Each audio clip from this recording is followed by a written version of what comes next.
I am going to Mumbai next week. ഞാൻ next week മുംബൈയിലേക്ക് പോവുകയാണ്.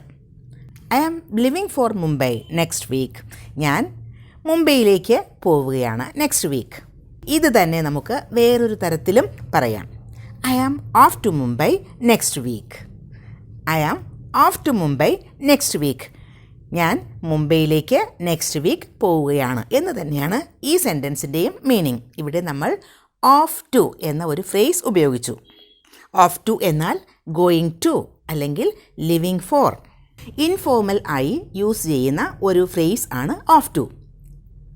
റിട്ടേൺ എക്സാമിനേഷൻ, ഇമെയിൽസ്, ഫോർമൽ ലെറ്ററൊക്കെ എഴുതുമ്പോൾ ഓഫ് ടു ഉപയോഗിക്കില്ല.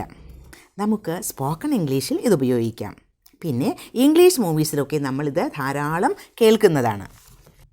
She is off to market എന്നാൽ അവൾ മാർക്കറ്റിലേക്ക് പോവുകയാണ്. They are off to buy some vegetables. അവർ കുറച്ച് വെജിറ്റബിൾസ് വാങ്ങാൻ പോവുകയാണ്. He is off to bed. അവൻ ബെഡിലേക്ക് പോവുകയാണ്. He is off to sleep. അവൻ ഉറങ്ങാൻ പോവുകയാണ്.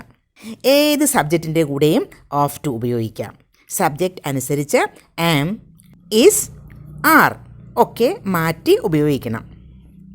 I am off to, you are off to, we are off to, they are off to, he is off to, she is off to, അങ്ങനെ. അപ്പോൾ subject plus am or is or are plus off to plus ഏതെങ്കിലും ഒരു location. ഇപ്പോൾ ചെന്നൈ, മുംബൈ എന്നൊക്കെ പറയുന്നത് ലൊക്കേഷനാണ്. ഇനി location അല്ലെങ്കിൽ നമുക്കവിടെ V1 ഫോം ഉപയോഗിക്കാം. Off to buy some vegetables എന്ന് പറയുമ്പോൾ ബൈ എന്നത് V1 form of the verb ആണ്. അപ്പോൾ കൂടുതൽ സെൻറ്റൻസസ് ഉണ്ടാക്കി പ്രാക്ടീസ് ചെയ്യുക.